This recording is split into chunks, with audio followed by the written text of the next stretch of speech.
Hello. कैसे हैं आप सभी। पूरा उम्मीद और विश्वास कि आप सभी स्वस्थ हैं, मस्त हैं, तंदुरुस्त हैं और आप अपनी परीक्षाओं की तैयारी में जबरदस्त तरीके से लगे हुए हैं। तो आप सभी को जो है गुड इवनिंग। और आज आप जो है इस क्लास में आए हैं तो आज पढ़ेंगे क्या। तो आज पढ़ेंगे क्लास 12th के हिंदी के काव्य खंड का चौथा चैप्टर, जिस चैप्टर का नाम है छपै। आप जो है हिंदी को बउआ की तरह जो है धीरे धीरे खत्म कर रहे हैं। मात्र अब जो है 7 गो से 8 गो चैप्टर बच गया है। हमने के पूरा गद खंड खत्म कर दिए। काव्य खंड में चौथा चैप्टर में हम लोग चलाए हैं और इस चैप्टर को भी जो है हमने के बउआ की तरह पढ़ के जो है खत्म कर देंगे। तो किसी भी चैप्टर को पढ़ने से पहले हम लोग जो है क्या पढ़ते हैं, तो उसके राइटर के बारे में पढ़ते हैं। और उसके बाद अब आपके मन में ये भी प्रश्न आता है कि सर राइटर के बारे में क्यों हम लोग पढ़ते हैं। तो राइटर से रिलेटेड ऑब्जेक्टिव क्वेश्चन ज्यादातर पूछे जाते हैं, है कि नहीं। चलिए, तो आज की इस सभा को जो है हमनी के शुरू करते हैं। तैयार हैं आप लोग। तो चलिए, आपसे पहला प्रश्न पूछा कि सर छपै क्या है। तो छपै जो है एगो छंद है। याद रखिएगा, छपै जो है छंद है और ये छंद जो है 6-6 लाइन का होता है। कितना के, तो 6-6 गो लाइन के जो है छंद होता है। छपै के राइटर कौन है, तो नाभादास जी हैं। याद कैसे हमनी के रखे थे, तो छपै, छपै मतलब छपना, आ छपना है तो का छपता है नया, नया यानी नाभादास। तो छपै के राइटर जो हैं नाभादास जी हैं। अब आपसे पूछेगा कि भाई नाभादास जी का जन्म कब हुआ, तब 1570 में जो है इनका जन्म हुआ। ये सभी जन्म तिथि जो है अनुमानित है, मतलब किसी को पता नहीं था, फिर भी जो है किताब में लिखा गया है। तो अगर आपसे पूछे कि नाभादास जी का जन्म कब हुआ, तब 1570 में हुआ, यही आंसर लगाना है।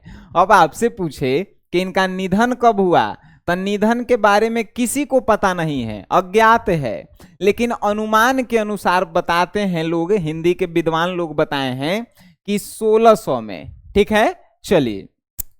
तो नाभादास जी का जन्म 1570, मृत्यु पूछे तो ऑप्शन में रहे अज्ञात, तो अज्ञात को मारेंगे, और अगर ऑप्शन में रहे 1600 तो 1600 को मारेंगे। बात समझ गए। अब आपके मन में यहो प्रश्न कि सर दोनों रहेगा तब का मारेंगे, तो दोनों रहबे नहीं करेगा। दोनों रहेगा तो ए और बी दोनों कहीं ऑप्शन छुपल होगा, समझें। तो आपको जो है जन्म 1570, निधन कब, तो 1600 या अज्ञात याद रखना है। अब जो है इनका जन्म स्थान कहाँ रहा, तो जन्म स्थान जो है, जो हिंदी के जो है विद्वान लोग हैं उनके अनुसार दक्षिण भारत में जो है इनका क्या हुआ था, तो जन्म हुआ था। ससयु पिता की मृत्यु और अकाल के कारण माता के साथ जयपुर राजस्थान में जो है प्रवास किए थे, और दुयोगवश जो है इनकी माता जी भी जो है इनसे दूर चली गई। देखिए बात सुनिए, अगर आपसे पूछे कि नाभादास जी का जन्म स्थान कहाँ है, तो दक्षिण भारत है। दक्षिण भारत यानी कि साउथ इंडियन, बात समझ गए, वहां पे हुआ। और इनके पिताजी का नाम रहा ससयु, जिनकी मृत्यु हो गई। तो मृत्यु होने के बाद जो है ये अपने माँ के साथ कहाँ रहने लगे, तो माँ के साथ जो है जयपुर राजस्थान में रहने लगे। लेकिन कुछ दिन बाद इनकी माँ भी जो है इनको छोड़ के चली गई, यानी अलगाववाद हो गया, बिछोह हो गया। बात समझ गए, वेरी गुड। अब आपसे कहेगा कि इनकी माता जी के का नाम था, तो माता जी के नाम कोनो के पते नहीं है। यहाँ तक कि जन्म कब हुआ, मृत्यु कब हुआ, कोई के पते नहीं है। लेकिन हिंदी के विद्वान लोग जो है अपने अनुसार अनुमान जो है वो लगाकर दिए हैं। ठीक है, चलिए। अब आपसे कोई प्रश्न पूछा कि इनके शिक्षा गुरु कौन कौन थे, तो शिक्षा गुरु थे कौन, तो शिक्षा गुरु जो हैं इनकर कोनो हिले नहीं थे। ये जो है स्व अध्याय किए हैं। स्व अध्याय कहने का मतलब कि अपने आप से सेल्फ स्टडी किए हैं, और उसके बाद इस सत्संग द्वारा जो है क्या किए हैं, तो ज्ञान को अर्जन किए हैं। सेल्फ स्टडी किए हैं और सत्संग करके जो है ज्ञान को जो है अर्जन किए हैं, ज्ञान प्राप्त किए हैं। बात समझ गए। फिर आपसे प्रश्न पूछता है कि इनकी अभिरुचि यानी कि इनकी हॉबी क्या क्या है, अभिरुचि कौन कौन चीजों में है। तो देखिए लोक भ्रमण यानी देश घूमने में अभिरुचि है, भगवत भक्ति जो है उसमें अभिरुचि है, काव्य रचनाएं यानी कविता लिखने में, वैष्णव दर्शन में इनकी अभिरुचि है, चिंतन कोनो विशेष चीज पे चिंतन करने में भी जो है इनकी अभिरुचि है। बात समझ गए। अब जो है आपसे क्या पूछा था कि इनका जो है शिक्षा जो है कहां से, तो शिक्षा जो है भाई स्व अध्याय और सत्संग के द्वारा प्राप्त हुआ है। तो वहीं पूछा कि इनका दीक्षा गुरु कौन है। अगर शिक्षा कोई गुरु से हासिल किए हुए रहते हैं तो शिक्षा गुरु के नाम रहता है कि नहीं। अब एक कमेंट बॉक्स में आपको बताना है कि तुलसीदास जी के जो है शिक्षा गुरु के क्या नाम है, तो आपको पता है, नहीं ये पता होगा, अगर पता है तो जल्दी ये बताइए कमेंट बॉक्स में, ठीक है। देखिए अब जो है इनके दीक्षा गुरु कौन थे, दीक्षा गुरु जिनसे ज्ञान इन्होंने लिया था तो उनका नाम था स्वामी अग्रदास। अच्छा जानते हैं ये रेड कलर में क्या लिखल है, रेड कलर मतलब कि खतरा, खतरा कहे कि मतलब एग्जाम के लिए खतरा, जो जो इंपॉर्टेंट वीवीआई होता है ना उसको हम लोग रेड कलर में कर देते हैं जिससे आप जो है फोकस रखें। आई पूरा के पूरा जो है पीडीएफ नोट्स राइटर से रिलेटेड, इस चैप्टर के ऑब्जेक्टिव, इस चैप्टर के सब्जेक्टिव, इस चैप्टर के हिंदी अर्थ, test series, question bank solution, model paper solution, recorded video, live class, ये सब कहाँ मिलता है, अरे कमेंट बॉक्स में बताओ सब कहाँ मिलता है। तो एसजीएस क्लासेस ऐप जो है आप डाउनलोड कर लीजिए, यहाँ पे जो है आपको पूरा के पूरा मिल जाएगा, है कि नहीं। चलिए वेरी गुड। अब देखिए इनके दीक्षा गुरु कौन थे, तो दीक्षा गुरु थे स्वामी अग्रदास। अब अग्रदास को जो है अग्र अली भी लोग कहते थे, ठीक है। अब ये अग्र अली कौन थे, तो रामानंद के जो है शिष्य थे, रामानंद के शिष्य के परंपरा के प्रसिद्ध कवि थे, रामानंद के चेला स्वामी अग्रदास, अग्रदास के जो है चेला नाभादास। नाभादास जी के दीक्षा गुरु कौन, तो स्वामी अग्रदास, स्वामी अग्रदास के कौन गुरु हैं, तो रामानंद जी, ठीक है, याद रखिएगा। देखिए अब जो है नाभादास जी का जन्म स्थान कहाँ हुआ था भाई, तो दक्षिण भारत में। दक्षिण भारत के बाद जब पिताजी की देहांत हो गई तब माता जी के साथ जयपुर में आके रहे लगे, लेकिन उसके बाद अस्थाई निवास कहाँ किए, तो अस्थाई निवास इन्होंने जो है वृंदावन में किया, ठीक है, अस्थाई निवास वृंदावन में। इनकी कृतियां कौन कौन सी है, तो कृतियां जो है भक्तमाल, और भक्तमाल जो है विद्वानों के अनुसार कहा गया है कि 1585 से 1596 के बीच में जो है लिखे हैं नाभादास जी भक्तमाल। छपै जो है भक्तमाल से ही लिया गया है, याद रखिएगा कि छपै कहां से लिया गया है, तो भक्तमाल से लिया गया है, ठीक है। चलिए आपसे पूछेगा भक्तमाल के राइटर कौन, तो नाभादास जी। छपै कहाँ से लिया गया है, छपै के राइटर कौन है, छपै के राइटर नौभेदास जी हैं। छपै भक्तमाल से लिया गया है। बहुत सारे क्वेश्चन बनते हैं, इसीलिए हम कहते हैं कि क्लास में जुड़ल रहिए, आपको मजा आएगा। चलिए नेक्स्ट जो है इनकी कृतियां एगो अष्टायाम भी रही है। देखिए एगो तो भक्त काल रहा ही, जो इंपॉर्टेंट है आपको याद रखना ही है। आपसे पूछेगा कि अष्टायाम के जो है राइटर कौन है, तो नाभादास जी ही हैं, ठीक है। और अष्टायाम जो है ब्रज भाषा में लिखा गया है। बताइए सूरदास जी जो हैं किस भाषा के कवि थे, कमेंट बॉक्स में बताना है। चलिए अष्टायाम जो है रामचरितमानस की दोहा चौपाई शैली में जो है लिखी गई है, जो रामचरित्र संबंधी प्रसंगों का जो है संग्रह है, यानी कि अष्टायाम में जो है राम जी से रिलेटेड जो है उसमें लिखा गया है। अब भक्तमाल में जो है कृष्ण जी से संबंधित लिखा गया है। आपको हम बता दें नाभादास जी जो हैं बहुत बड़े भक्त भी थे कृष्ण जी के, ठीक है। कृष्ण जी के सबसे बड़े भक्त जो हैं सूरदास जी हैं, ये याद रखिएगा। चलिए आपसे विशेष में क्या पूछेगा, तो कवि नाभादास जी की पारिवारिक सामाजिक पृष्ठभूमि अधिकतर विद्वानों के मुताबिक जो है दलित वर्ग की थी। आपसे पूछेगा कि नाभादास जी जो हैं कैसे वर्ग से आते थे, तो दलित वर्ग। दलित वर्ग कहने का मतलब कि छोट जाति से आते थे और उसके बाद गरीब थे, ठीक है, तो दलित वर्ग से आते थे कौन? तो नाभादास जी, याद रखिएगा। अब जो है आपसे पूछेगा कि नाभादास जी कैसे कवि थे, तो आपको बताना है नाभादास जी जो हैं सगुणोपासक राम भक्त कवि थे। यानी जो है नाभादास जी को भक्ति में बहुत ज्यादा जो है मन लगता था, और राम भक्त से जो है रिलेटेड है, कृष्ण भक्त से भी जो है रिलेटेड है। लेकिन आपसे क्वेश्चन पूछा कि नाभादास जी जो है कैसे कवि थे, तो आपको बताना है सगुणोपासक राम भक्त कवि थे। ठीक है, ये रेड कलर में लिखल है, यानी कि आपके लिए भी आई है। ठीक है, ऑब्जेक्टिव जिस दिन कराएंगे उस दिन हम आपसे पूछेंगे, तो राइटर से रिलेटेड इतना हम आपको बता दिए, और सब के सब आपको याद भी हो गया होगा। देखिए रिवीजन कैसे, तो भाई नाभादास जी जो है कौन चैप्टर लिखे हैं? छपे। इनका जन्म कब हुआ? 1570 में। निधन कब हुआ? तो निधन जो है भाई कहाँ हुआ? निधन जो है 1600 में अनुमानित, ऐसे तो अज्ञात है। उसके बाद जो है आपसे पूछेगा कि इनका स्थायी निवास जो है वृंदावन में रहा। अब उसके बाद जो है इनकी जो है माताजी से अलगाव हो गई।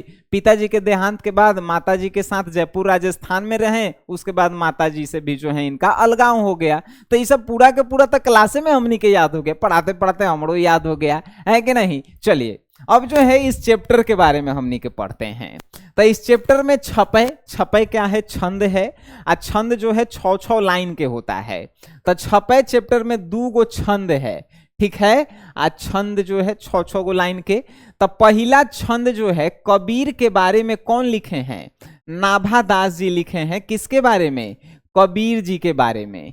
क्या कहते हैं? ताइए एक एक शब्द का अर्थ समझिए। भक्ति विमुख जे धर्म सो सब अधर्म करी गाए, योग यज्ञ व्रत दान भजन बिनु तुच्छ दिखाए। यानी कि यहाँ पे क्या कहा है समझिए। भक्ति विमुख जे धर्म, यानी कि भक्ति के बिना जो धर्म है सो सब अधर्म करी गाए, वो सभी धर्म जो है अधर्म के समान है। यानी जो है नाभादास जी कह रहे हैं कि कबीर दास जी ये कहते थे कि जो जिस धर्म में भक्ति नहीं है वो धर्म जो है अधर्म के समान है। काची? भक्ति विमुख जे धर्म सो सब अधर्म करी गाए, यानी कि जिस धर्म में भक्ति नहीं है वो अधर्म के समान है। योग यज्ञ व्रत दान भजन बिनु तुच्छ दिखाए, यानी कि जिस धर्म में भक्ति नहीं है वो अधर्म तो है ही, और कितना भी आप योग कर लीजिए, यज्ञ कर लीजिए, व्रत कर लीजिए, दान कर लीजिए, भजन कर लीजिए, जिस धर्म में भक्ति नहीं है वो सब जो है अधर्म के समान है और तुच्छ है। ये कौन कहते थे? नाभादास जी जो है कह रहे हैं कबीर दास जी के बारे में, कि कबीर दास जी कहते हैं कि जिस धर्म में जो है भक्ति नहीं है वो धर्म अधर्म के समान है। आप कितनों भी योग यज्ञ व्रत दान भजन कर लीजिए वो सब जो है तुच्छ है, नीच है। ठीक है, आगे क्या कह रहे हैं? हिंदू तुरक प्रमाण रमैनी सबदी साखी, पश्चात नहीं बचन सबही के हित की भाषी। हिंदू आ तुरक मतलब मुसलमान, यानी कि नाभादास जी कह रहे हैं कबीर दास जी के बारे में कि कबीर दास जी कभी भी हिंदू और मुसलमान में जो है विभेद नहीं किए हैं। उनकी कविताओं में जो है साक्षात जो है प्रमाण मिलता है। यानी कि कबीर दास जी के बारे में नाभादास जी बता रहे हैं कि कबीर दास जी कभी भी हिंदू और तुर्क यानी मुसलमान में विभेद नहीं किए हैं, सबके साथ रहे हैं, सबके हित के बात किए हैं, और उनकी कविताओं में इसका प्रमाण मिलता है, सबूत मिलता है। पक्षपात नहीं बचन सभी के हित की भाषी, और किसी के पक्ष से जो है कभी भी वो नहीं बोले हैं, किसी का पक्ष लेकर वो कभी भी नहीं बोले हैं, वो सबके हित के जो है भाषा बोलते थे। का तो कबीर दास जी के बारे में जो है नाभादास जी कह रहे हैं कि कबीर दास जी कभी भी हिंदू मुस्लिम में विभेद नहीं करते थे, और उसके बाद उनकी कविताओं में जो है का इसका सबूत मिलता है। और वो जो है कभी भी किसी के पक्ष लेकर बात नहीं करते थे, सबके हित का हमेशा बात करते थे। आरूढ़ दशा है जगत पे, मुख देखी नहीं भनी, कबीर कानी राखी नहीं, वरना श्रम पट दर्शनी। यानी कह रहे हैं आरूढ़ दशा है जगत पे, यानी कि ये पूरी जगत, जगत मतलब दुनिया, ये पूरी दुनिया जो है उस पे जो है आरूढ़ दशा है, यानी कि बिगड़ी हुई स्थिति है। ये दुनिया की स्थिति जो है बिगड़ी हुई है, इस दुनिया पे जो है कलयुग का छाया मंडरा रहा है, मुख देखी नहीं भनी। फिर भी जो है इस कलयुग का जो है कबीरदास जी पर जो है कोई प्रभाव नहीं पड़ता है, वो मुख देखी बात नहीं करते हैं। यानी कि कोई अमीर आवे तो अमीर के पक्ष से नहीं बोलते हैं और ना ही किसी के धर्म के जो है पक्ष लेकर बात करते हैं। कबीर कानी राखी नहीं, वरना श्रम पट दर्शनी। और कबीर जो है क्या कह रहे हैं, तो कबीर पे जगत के कोई भी दशा का प्रभाव नहीं पड़ा, वो मुख देखी बात नहीं करते थे। कबीर हमेशा जो है सबके हित की बात करते थे और हमेशा भक्ति की बात करते थे। वो वर्णाश्रम की भी बात नहीं करते थे। वर्णाश्रम मतलब कि ब्राह्मण, क्षत्रिय, शूद्र और वैश्य 4 गो होता है, तो उसका भी बात नहीं करते थे। वो हमेशा जो है भक्ति की बात किया करते थे। कौन? कबीरदास जी। अब बताइए इसका जो है हिंदी अर्थ आपको याद हुआ कि नहीं? कितना आसान है। एक एक लाइन का जो है अर्थ हम आपको बता दिए, इसका नोट्स भी जो है हम आपको पीडीएफ में डाल दिए हैं। एक बार वीडियो देख लीजिए, एक बार नोट्स पढ़ लीजिए। जीवन में अगर आप कभी भुला गए हिंदी को तो आप जो है आके कहिएगा कि आपको पढ़ावे नहीं आता है। ठीक है, आइए दूसरे छंद को हमनी के जानते हैं। पहला छंद जो है नाभादास जी कबीरदास के बारे में लिखे हैं और दूसरा छंद जो है सूरदास जी के बारे में लिखे हैं। ठीक है, तो क्या कहते हैं सूरदास जी के बारे में? आइए, कह रहे हैं उक्ति चौज अनुप्रास वर्ण, अस्थिति अति भारी, वचन प्रीति निर्वही, अर्थ अद्भुत तुकधारी। यानी कि नाभादास जी कह रहे हैं कि सूरदास की जो कविताएं होती थी उनमें उक्ति हुआ करती थी। उक्ति कहने का मतलब तरकीब हुआ करती थी, नया नया तरकीब। चौज कहने का मतलब चमत्कार हुआ करता था उनकी कविताओं में, और अनुप्रास वर्ण हुआ करता था। यानी सूरदास जी की जो कविताएं होती थी उसमें उक्ति हुआ करता है, चौज मतलब चमत्कार हुआ करता था, और उनकी कविताएं जो है अनुप्रास वर्णों से जो है अस्थिति अति भारी यानी कि सजाई हुई रहती थी। वचन प्रीति निर्वही, अर्थ अद्भुत तुकधारी। और उनकी जो कविताएं होती थी वो प्रीति यानी प्रेम से शुरू होती थी और प्रेम पे ही खत्म हो जाती थी। अर्थ तुकधारी, और उनकी कविताओं में जो है एक अलग प्रकार का जो है धारा देखने को मिलता था, अलग प्रकार का जो है धारा और अर्थ देखने को मिलता था। ठीक है, आगे देखिए क्या कह रहे हैं नाभादास जी सूरदास जी के बारे में। प्रतिबिंबित दिव्य दृष्टि, हृदय हरि लीला भासी। यानी नाभादास जी कह रहे हैं, आप जानते हैं कि सूरदास जी के पास जो है नेत्र नहीं था, तो नाभादास जी कह रहे हैं कि हमें प्रतिबिंब होता था कि सूरदास जी के पास जो है एगो दिव्य दृष्टि है, और वही दिव्य दृष्टि के कारण उन्होंने हरि की लीला को जो है अपने भाषा में लिख दिया। हरि की लीला कहने का मतलब कृष्ण की लीला। क्या कह रहे हैं नाभादास जी सूरदास जी के बारे में कि उनके पास नेत्र नहीं था, फिर भी जो है उनके पास एगो दिव्य दृष्टि था, जिसके कारण ही उन्होंने हरि की लीला को अपने जो है दिल से अपने भाषा में लिख दिया, हृदय से अपने भाषा में उन्होंने लिख दिया।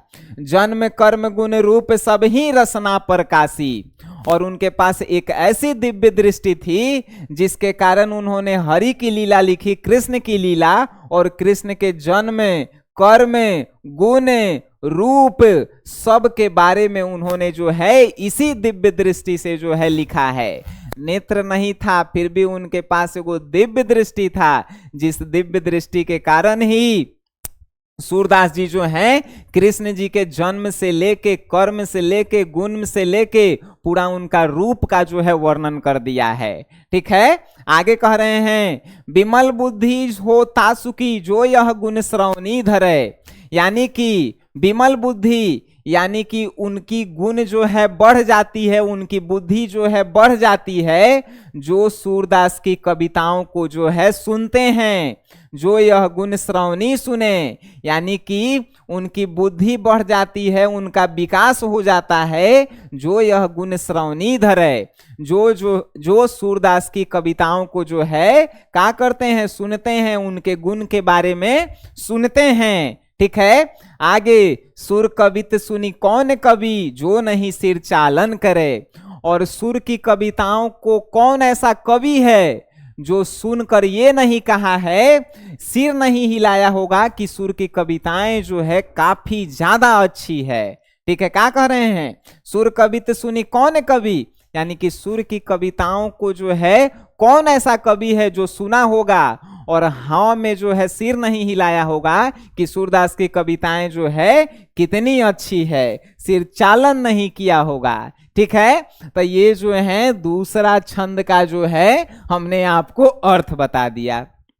अब बताइए कितना आसान था, एक एक चीज जो है हम आपको बता दिए और एक एक शब्द का अर्थ बता दिए, एक एक राइटर के बारे में हम जो है आपको बता दिए।